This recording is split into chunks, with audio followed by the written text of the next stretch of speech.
boa noite, bem-vindo ao 3 Pontos. As movimentações na banca, os últimos desenvolvimentos relacionados com a Grécia e o perfil que deve ter o futuro Presidente da República, segundo o atual chefe de Estado, são temas para o programa de hoje, com Marco António Costa, vice-presidente do Partido Social Democrata, e Rui Semedo, presidente do Banco Popular. Muito boa noite aos dois, bem-vindos. Rui Semedo, vou começar por si, já que nas últimas semanas temos assistido a algumas movimentações no setor bancário. Assistimos, por exemplo, à divulgação dos resultados do novo banco e, enquanto isso, prossegue também a Comissão de Inquérito ao caso BES, começando precisamente pelos resultados do novo banco, que ascendem a sensivelmente 470 milhões de euros. Esse valor surpreende ou nem por isso? Boa noite. Nós estamos a atravessar, de facto, um momento absolutamente extraordinário no setor financeiro em Portugal. Eu penso que os resultados que os bancos têm vindo a apresentar fazem parte de um processo digamos, de alguma retorno à normalidade, de limpeza dos seus balanços e da criação gradual ou da reconstrução gradual de um setor financeiro sólido. Portanto, nada daquilo que se apresenta ou que se tem sido apresentado pelos bancos em termos de resultados, digamos, é na fase em que nos encontramos surpreendente. Um balanço de um banco é basicamente o espelho daquilo que são as escolhas da sociedade e reflete aquilo que ao longo de muitos anos foram as opções tomadas pelos diferentes agentes económicos. Portanto, depois de termos terminado um determinado ciclo, entramos neste processo difícil da crise da economia e da crise financeira. Portanto, isso reflete-se naturalmente, como todos os acontecimentos na economia, reflete-se de forma muito direta e muito clara naquilo que é a exploração do setor bancário. Aquilo que tem acontecido, independentemente destes resultados que são apresentados, e apresentar resultados negativos de uma empresa, digamos, não é algo de absolutamente extraordinário, nem nunca visto.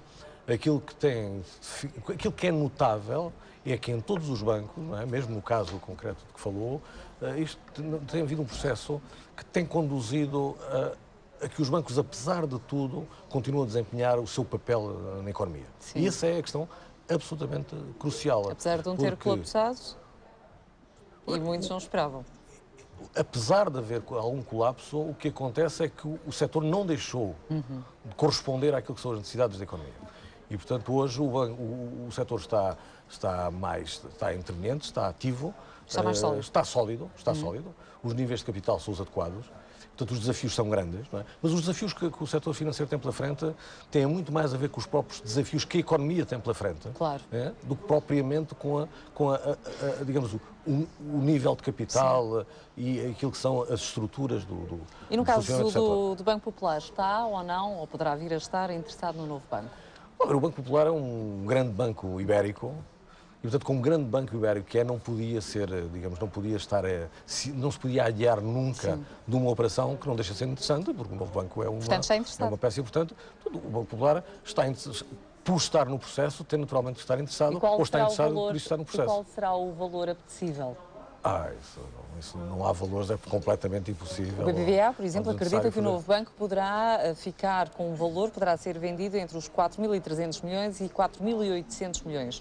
Portanto, o que significa perdas para os bancos que integram o fundo de resolução na ordem dos 600 milhões. Considera este valor plausível? Isso é um sinal, é porque há pessoas que têm já a capacidade de antecipar aquilo que vai acontecer, coisa que essa faculdade não tem, não é?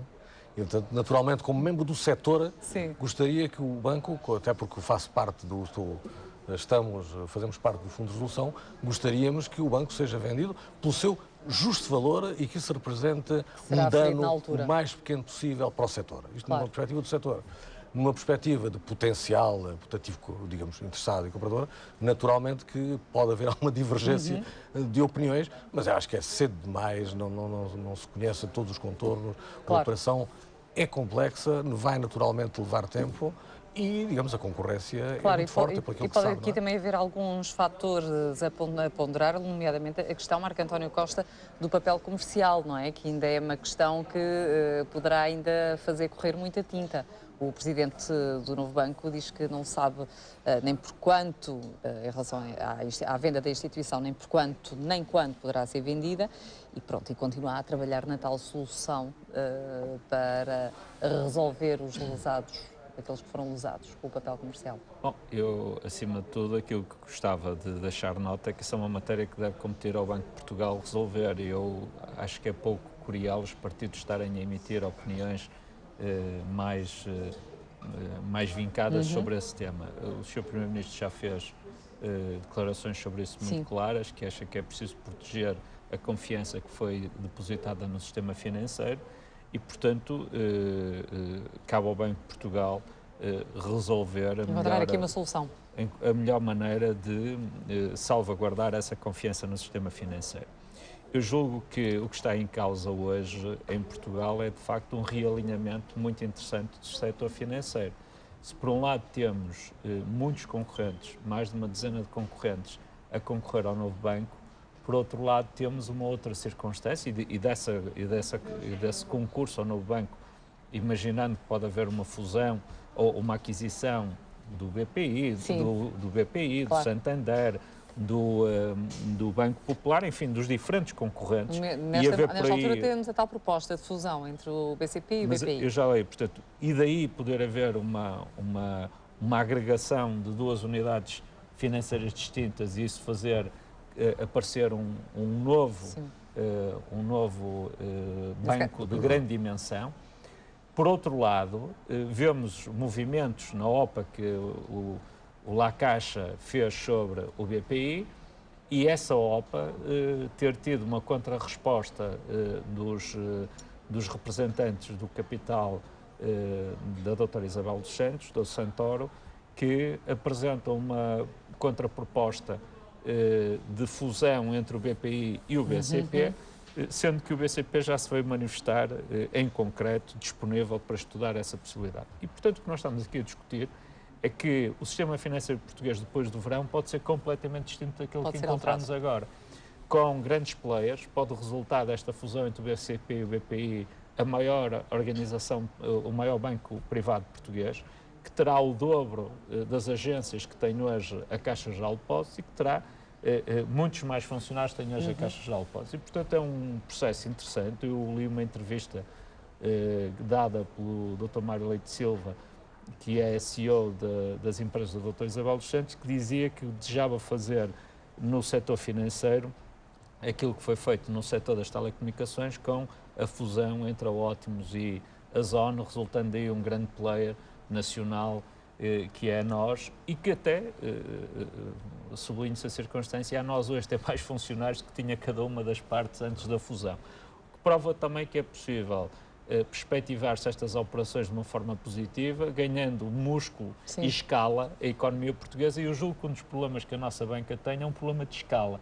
Hoje há uma grande pressão sobre as margens da banca e, portanto, é preciso balanços maiores e uma otimização de recursos entre diferentes players até para chegar à economia real, não é? Que é exatamente agora aquele balão, é o balão que a economia nesta altura necessita.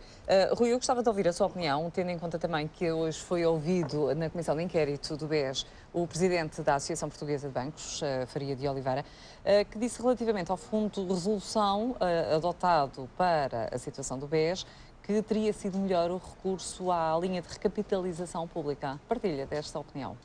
Teria sido melhor? Bom, da perspectiva do setor, provavelmente era a solução mais interessante, porque o impacto do fundo de resolução pode ser grande. É evidente que os contornos de toda a operação, de tudo aquilo que aconteceu, o momento em que aconteceu, as circunstâncias que o rodearam, as limitações existentes neste momento, digamos, algum passado, algum histórico que existia, aconselharam as autoridades a recorrer ao Fundo de Resolução.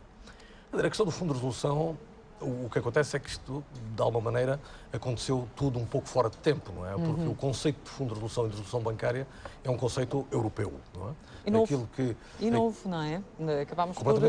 Isto é um processo embrionário. Portanto, o Fundo de Resolução começou, digamos, foi um conceito que começou a ser montado a nível europeu, que ainda não deu sequer poucos passos deu, e que de repente nós fomos, no princípio do Fundo de Resolução, levados de forma inesperada, não é? E agora vamos ver também as consequências a nível dos processos judiciais que depois estão a serem expostos. É evidente que a lógica dos fundos de resolução é a lógica de não fazer cair sobre os contribuintes, digamos, o que é absolutamente lógico, não fazer cair sobre os contribuintes o peso de qualquer resolução bancária. Portanto, esta é a natureza da solução. A natureza da solução. Nós fomos apanhados, foi muito cedo, não é? Por um lado, ainda o fundo europeu não estava sequer em marcha, O que, se formos isto numa escala europeia, teria, digamos, uma expressão muito reduzida. E, portanto, isso foi sobrecarregar um fundo nacional que estava a dar os primeiros passos. Naturalmente, do ponto de vista do setor, eu percebo perfeitamente as preocupações do engenheiro Faria de Oliveira, que se isto não correr bem, este processo de venda, naturalmente são os bancos a suportar esse custo. E aí aplica-se a velha máxima, ou dito, do pago ao justo pelo pecador. Não é? Portanto, aí pode ser, é sempre discutível aplicar uma receita em que paga o justo pelo pecador. Mas essa questão também se pode aplicar do ponto de vista do contribuinte, não é? Das pessoas que são chamadas a participar como cidadãos em atos ou a suportar, digamos, as consequências, coisas que não tiveram uma intervenção direta. Claro. Não podem ser e vamos ver, lá está o tal impacto que ainda poderá ter ou não as várias decisões judiciais que vierem a ser proferidas. Digamos, há argumentos que são favoráveis a qualquer um dos cenários, não é? Naturalmente, do ponto de vista do setor bancário, portanto, eu entendendo muito bem as declarações do engenheiro Faria de Oliveira, é compreensível que haja muita preocupação da nossa parte ver qual é o peso que vai recair sobre os bancos. Eu só sobre o setor bancário... Só para concluirmos, para passarmos ao próximo tema. Eu acho que, de facto, o setor bancário, aquilo que está a assistir é uma reconfiguração do setor. Não é? Portanto, em consequência de todo um passado, todas as coisas têm uma história, neste momento estamos a assistir à reconfiguração. Ninguém sabe, então, como é que o setor vai estar daqui a um ano, ou daqui a 2 anos, ou daqui a 3 anos, mas estará seguramente com uma configuração diferente. O que é necessário é que todos nós contribuamos para que o setor esteja, seja qual for a configuração, seja mais forte. Não é? No momento em que os desafios que se colocam ao setor financeiro, para que ele desempenhe em total plenitude o papel que lhe compete, que é financiar a economia, não é? E garantir a estabilidade financeira e a segurança dos depositantes, que é o mais importante de tudo, eu acho que o caminho que está a percorrer é um caminho correto. Não é? E que se evitem situações como aconteceu no BES, não é? E que se evitem situações como aconteceu no BES. Daí também a proposta existente, Marco António Costa, já por parte dos partidos políticos, de se equacionar eventualmente uma situação que vede de algum modo ou evite que o setor bancário tenha empresas que financiem, empresas próprias, não é? Eu julgo que, como dizia há pouco o Dr. Rui Semedo, esta reconfiguração que se está a viver leva a que se tenha também que repensar alguns limites da atuação do sistema financeiro. O país, qualquer economia, precisa de um sistema financeiro que seja forte, que seja sólido e que gere confiança nacional e internacional. Eu julgo que o sistema financeiro português também tem que aprender com os seus erros. E o Dr. Faria de Oliveira, o engenheiro Faria de Oliveira, quando hoje falava da questão da recapitalização pública, seria o que mais faltava que ele fosse lá defender uma posição que não fosse do interesse dos bancos. Agora, julgo que fica patente que entre o legítimo interesse dos bancos, representado pelo engenheiro Faria de Oliveira, e aquilo que foi a decisão do Banco de Portugal, o Banco de Portugal tomou uma decisão que protegeu os contribuintes, responsabilizando o sistema financeiro no seu todo, recorrendo a um sistema e a uma solução que era inovadora, que nunca tinha sido aplicada em lado nenhum e que serviu, no fundo, para a Europa responder em conjunto de forma sistémica a problemas similares e, com isto, evitar responsabilizar o sistema financeiro no seu todo pelas suas obrigações e proteger o contribuinte. Eu julgo que, para além disso... Não compreendo perfeitamente, compreendo. Como contribuinte. Quer dizer, compreendo como contribuinte, como responsável de banco. É isso que eu estou a dizer. Portanto, a decisão do Banco de Portugal foi uma decisão de proteger o contribuinte, responsabilizando o sistema financeiro. Mas é uma decisão que motivou também muitas críticas.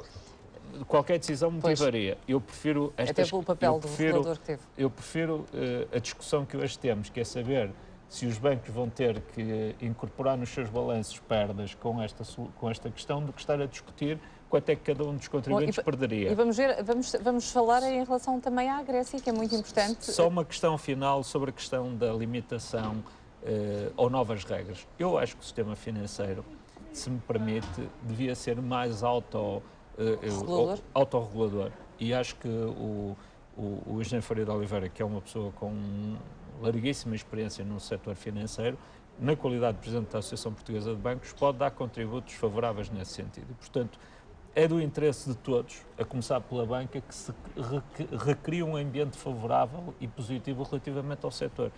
E eu julgo que a nossa economia, no momento em que estamos num ano em que prevemos crescer 1,5% da economia, em que há recuperação do emprego, em que o desemprego está a baixar. Eu vim agora de uma visita às nossas comunidades no estrangeiro e é impressionante a dinâmica empresarial que está em curso, a quantidade de empresas que estão a exportar e também o papel que as nossas comunidades no estrangeiro, os portugueses que estão no estrangeiro há muitos anos imigrados, estão a ter em acolher e ajudar a abrir novos mercados às nossas empresas. E, portanto, é um ambiente muito favorável à dinâmica económica e é muito relevante que depois do verão tenhamos um setor financeiro rearrumado, perfeitamente consolidado e com uma confiança reinstalada junto dos portugueses. Grécia que decidiu, Rui Semedo, retirar cerca de 550 milhões de euros do fundo de recapitalização que estava destinado à banca para fazer face à situação de tesouraria que tem nesta altura. Como é que olha para toda esta situação? Eu acho que a situação da Grécia e o problema que a Grécia, com o qual a Grécia se confronta tem uma dimensão grega, não é? Digamos, ganha contornos de tragédia, de alguma forma, mas tem uma dimensão europeia. Claro. Aquilo que está... Eu acho que numa época em que se fala tanto, e até a propósito do setor financeiro, de stress tests, aquilo que está a acontecer com este tempo da Grécia é uma espécie de stress test ao próprio conceito de União Europeia. Não é? E, portanto, eu não tenho dúvida nenhuma digamos, que os líderes políticos, os líderes dos diferentes países, têm uma convicção forte sobre, digamos, a bondade de fortalecer a União Europeia. Só que a União Europeia é feita de uma grande diversidade em países muito diferentes e aquilo que está a acontecer na Grécia revela que essa compatibilização de interesses tão diferentes é muitas vezes difícil. E, especialmente no caso da Grécia é notório, é muito difícil, está-se a revelar muito difícil compatibilizar as opções políticas nacionais, as escolhas dos cidadãos, com muitas vezes com uma orientação e com a tendência que existe de nos agruparmos de volta de um chapéu e com um conceito europeu. Agora, há coisas que são absolutamente cruciais e que nem sequer, eu considero que nem sequer têm a ver com o caso grego. É um bom princípio que o devedor tenha a noção clara de que deve fazer todos os seus deveres e pagar aquilo que deve. Não é? Eu acho, de facto, que a Grécia tem sido dados todas as oportunidades e tem sido conduzido, o processo da Grécia tem sido conduzido de forma a ser mantido muita compreensão. Agora, o dizer que vai pagar, obviamente que eu não sequer quero duvidar que os dirigentes gregos têm a intenção de pagar, naturalmente. Só que isso implica ter uma determinada prática, digamos, coincidente com aquilo que são, digamos, o papel do próprio credor. Não se conhece no mundo situações em que, digamos, o excesso de dívida tenha sido resolvido de outra forma que não seja um grande rigor naquilo que se faz e como se faz. E é rigor e reformas, Marco António Costa, que pede à Europa. Caso contrário, não vai dinheiro. Cristina, eu já tive a oportunidade de falar várias vezes sobre a Grécia aqui. Infelizmente, se nós recuperarmos as minhas declarações logo no dia a seguir à eleição do governo grego, infelizmente vê-se que pode-se confirmar que eu tinha alguma razão. Havia muita impreparação e muito voluntarismo dos novos dirigentes da Grécia, houve excesso de populismo nas posições que foram tomadas, houve um jogo perigoso realizado pelo Ministro das Finanças, Varoufakis, com as palavras. E, no fundo, passado este tempo todo, aquilo que nós temos é o povo grego está melhor? Não. Está pior, tem juros mais altos, está numa situação, a banca numa situação difícil, o sistema financeiro, a economia numa situação ainda mais difícil. Muita gente deixou de pagar impostos à espera de uma amnistia fiscal que tinha sido prometida, menos 2 mil milhões de euros de arrecadação fiscal logo em janeiro. E isto é muito preocupante. E é muito preocupante porque, de facto, quando a política é feita só de verbo e não é feita de substância, quando é uma política assenta em querer estar mais preocupado com a imagem do que com os resultados, é isto que dá. Repare, quais foram as grandes conquistas que o governo grego teve? Mudar... Mais tempo? Não teve mais tempo, porque mais tempo implicaria mais dinheiro. Eles ainda não receberam €1, porque o tempo está todo do lado deles. Ou eles apresentam medidas e executam essas medidas, ou podem ter todo o tempo do mundo que também não levam nem mais €1. É sim, são as regras. E como é que está a relação entre Portugal e a Grécia? Está boa, nós temos... Não, está boa, Cristina, sabe porquê? Pelo menos não podia ser os dois melhor. ministros das Não Finanças, há o português nenhum e o governo... grego, não se Nós cumprimentaram somos um dos por questões países... geográficas Julgo da por razões sala. geográficas.